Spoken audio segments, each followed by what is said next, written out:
పోలీసులు!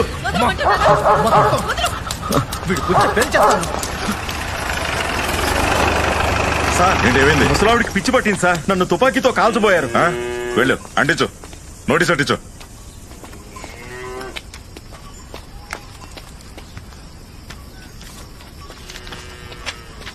రాంవీర్, ఈ ద్రోహుల్ని విడిచిపెట్టద్దురా.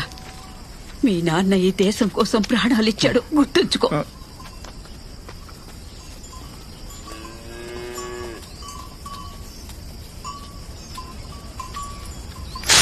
మీ నాయనమ్మ చేసిన పని వల్ల ఈ రోజు మనందరం జైలుకు పోయేవాళ్ళం.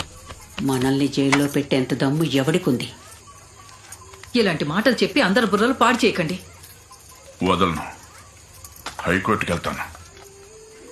ఎవరిని వదలను. మీరు సిటీకి వెళ్ళిపోతే ఇల్లు ఎలా గడవాలి? నా పెన్షన్ మీద ఆశలొద్దు. నేనొక్క రూపాయి కూడా ఇవ్వని